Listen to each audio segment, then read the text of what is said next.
O jūs mėgstat išgert? Tepaholikas aš. Manęs nebeišgydysit. Kiek rimčiausių Lietuvos garažinių daktarų bandė, nei vienam nepavyko. O jūs, ponas Volkswagene? Paskutinį kartą gėriau prieš 20 metų. Visiškas abstinentas.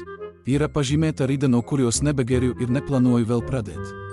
Ar mėgstat išgert, ponai? Tai ką tu čia klausi nesąmonių? Geriau, gersiu ir žinau, kaip gaut. Visas mano gyvenimas prapiltas. Kaip tu galvoji, kodėl mano broliai į stoteles daužos?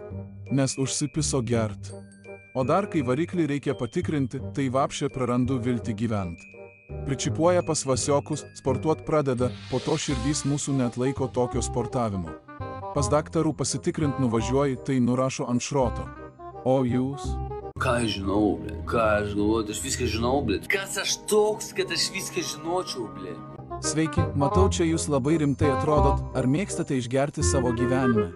Nematai, kad sportininkas esu, kas apie 300 skrendų, ką man gerti aš sportuoju, geriu tik baltyminį tepalą, neturi ką veikti čia nesąmonių klausinėti, eik darbą susiras, jeigu neturi ką veikti, bagažinę matau talpy daug bulvių cilus.